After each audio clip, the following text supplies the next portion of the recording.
Walterdale Bridge is the most complex bridge ever attempted in Edmonton, and working crews are on their final stretch. They're doing the welds now, and in February they'll start putting together the walking path. There have been delays, but they're almost over, and you know what? At the end of the day, it's still going to be a signature bridge that will define the river valley for the next 100 years. Where I'm standing now, about 2 years ago, I'd been at the bottom of a 20-meter deep hole. The excavations for those foundations went down 10 meters below the bottom of the river, and they were all encased inside a coffered dam foundation to keep the water from flowing in. We were continually pumping out water. The construction itself had to be the tolerances that we're trying to hit. Essentially, we're trying to hit millimeters. So the bottom of the hole, where the foundations are founded on the bedrock, they're coming up at a 45-degree angle to counteract the forces from the arch itself.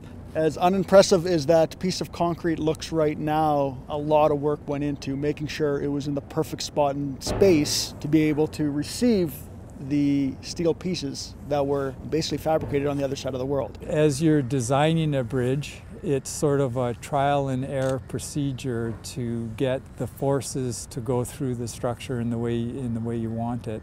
So as they're analyzing the bridge, they adjust the cable lengths and they adjust the dimensions of the member so that when load goes on to the structure, it goes into the shape that you want when the construction is completed. And so the idea is, as the contractor is cutting the pieces out for the bridge, they're not under stress.